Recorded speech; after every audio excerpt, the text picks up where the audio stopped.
Negara dulu, baru partai. Country over party. Menerima kunjungan puluhan pengurus DPD dan DPC Demokrat di kediamannya, Cikeas, Bogor, Minggu, 23 Februari 2025. Pernyataan SBY itu setelah keluarnya instruksi Ketua Umum PDIP Megawati Soekarno Putri.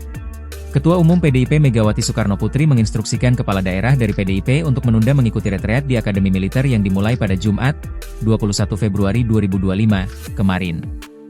Surat instruksi tersebut bernomor 7295/IN DPP 2/2025 yang terbit pada 20 Februari 2025 malam sebagai respons atas penahanan Sekretaris Jenderal, Sekjen, PDIP Hasto Kristianto oleh KPK. Megawati pun meminta kepada semua kepala daerah dari PDIP yang sudah telanjur berangkat menuju ke lokasi agar berhenti dan menunggu arahan lebih lanjut.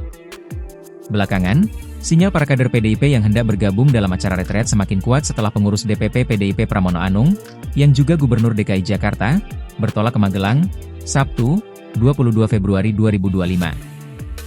SBY secara khusus memberikan pengarahan kepada para kadernya, yang sengaja bersilaturahmi menjelang Kongres Partai Demokrat pada 24 hingga 25 Februari 2025.